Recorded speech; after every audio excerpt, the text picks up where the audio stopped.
சற்றுமுன் வெளியான தகவல். ரேஷன் அடைதலுக்கு முக்கியமான தகவல் வெளியேறுது. அது என்னன்னு பார்க்க போகிறோம். நீ நம்ம சேனலும் சப்ஸ்கிரைப் பண்ணாமல் இருந்தீங்கன்னா மறக்காமல் லைக் பண்ணிக்கோங்க, சப்ஸ்கிரைப் பண்ணிக்கோங்க. வாங்க வீடியோக்குள்ளே போகலாம். தமிழ்நாட்டில் மொபைல் சிக்னல் கூட எடுக்காத சில கிராமங்களுக்கு முக்கியமான முறையை பயன்படுத்தி தமிழ்நாடு அரசு மகளிர் உரிமைத் தொகையை வழங்கி வருகிறது. தமிழ்நாட்டில் மகளிர் உரிமைத் தொகை விரிவாக்கம் செய்யப்படுகிறது. அதாவது மேலும் 1.40 லட்சம் பேருக்கு பணம் வழங்கப்பட உள்ளது. இந்த திட்டத்தின்படி தமிழ்நாட்டில் உள்ள பெண்களுக்கு ரூபாய் 1000 ஏற்கனவே வழங்கப்பட்டு வருகிறது. தற்போது கூடுதல் பெண்களுக்கு பணம் வழங்கப்பட உள்ளது.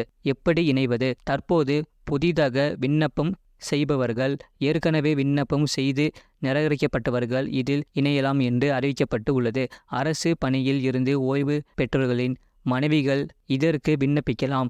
முன்பு இவர்கள் விண்ணப்பிக்க முடியாத நிலை இருந்தது. கார்ப்பரேஷன் ஊழியர்களின் மனைவிகள் விண்ணப்பிக்கலாம்.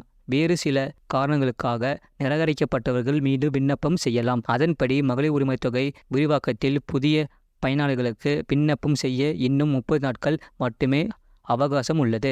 இந்த மாத இறுதி வரை அவர்களுக்கு விண்ணப்பங்களை மேற்கொள்ள வாய்ப்பு வழங்கப்படும். அவர்களுக்கு கணக்கில் எப்போது ரூபாய் 1000 வரும் என்ற தகவல் வெளியாகியுள்ளது. கலைஞர் மகளிர் உரிமைத் தொகை விண்ணப்பம் நிராகரிக்கப்பட்டவர்கள் மேல்முறையீடு செய்யலாம் என்று அறிவிக்கப்பட்டு உள்ளது. இதற்கான புதிய விண்ணப்பங்கள் பெறப்படுகின்றன.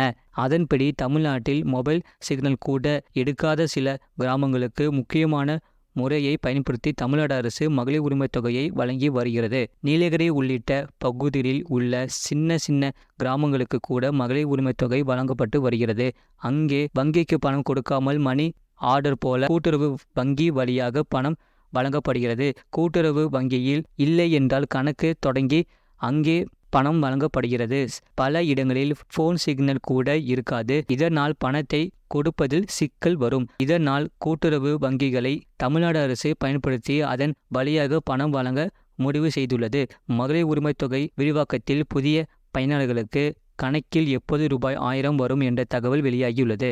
அதன்படி விரிவாக்கம் செய்யப்படும் விண்ணப்பங்கள் அடுத்த 2 வாரங்களில் ஏற்கப்படும். அவர்களின் பெயர்கள் இறுதி செய்யப்பட்டு ஜூலை 12ஆம் தேதிக்குள் புதிய பயனாளிகள் பெயர்கள் சேர்க்கப்படும். ஜூலை 14ஆம் தேதி ₹1 அனுப்பி வங்கி கணக்கில் சோதனை செய்யப்படும். ஜூலை 15ஆம் தேதி கூடுதல் பயனாளிகள் சேர்க்கப்படுவார்கள். அதேபோல் ஆகஸ்ட் மாதமும் கூடுதல் பயனாளிகள் சேர்க்கப்படுவார்கள். இந்த திட்டத்தில் ஏற்கனவே நிராகரிக்கப்பட்டவர்கள், புதிதாக திருமணமான குடும்ப தலைவிகள் விண்ணப்பம் செய்ய முடியும். அருகே உள்ள நகராட்சி, மாநகராட்சி, ஊராட்சி அலுவலகங்களில் சென்று இதற்கான விண்ணப்பங்களை பெறலாம். இ-சேவை மையங்களில் விண்ணப்பங்களை செய்யலாம். அதை பூர்த்தி செய்து கொடுக்கலாம். நாம் பூர்த்தி செய்த விண்ணப்பத்திற்கான அட்டாட்சி செல்போன் எண்ணிற்கு குறுஞ்செய்தியாக வரும். ஏற்கனவே விண்ணப்பித்து நிராகரிக்கப்பட்டவர்கள் இ-சேவை மூலம் விண்ணப்பம் செய்யலாம் என்று அறிவிக்கப்பட்டு உள்ளது. இதுபோன்ற செய்திகளை உடனுக்குடன் அறிந்து கொள்ள மறக்காம சேனலை சப்ஸ்கிரைப் செய்யுங்கள். மற்றவர்களுக்கு தெரியப்படுத்த ஷேர் செய்யுங்கள்.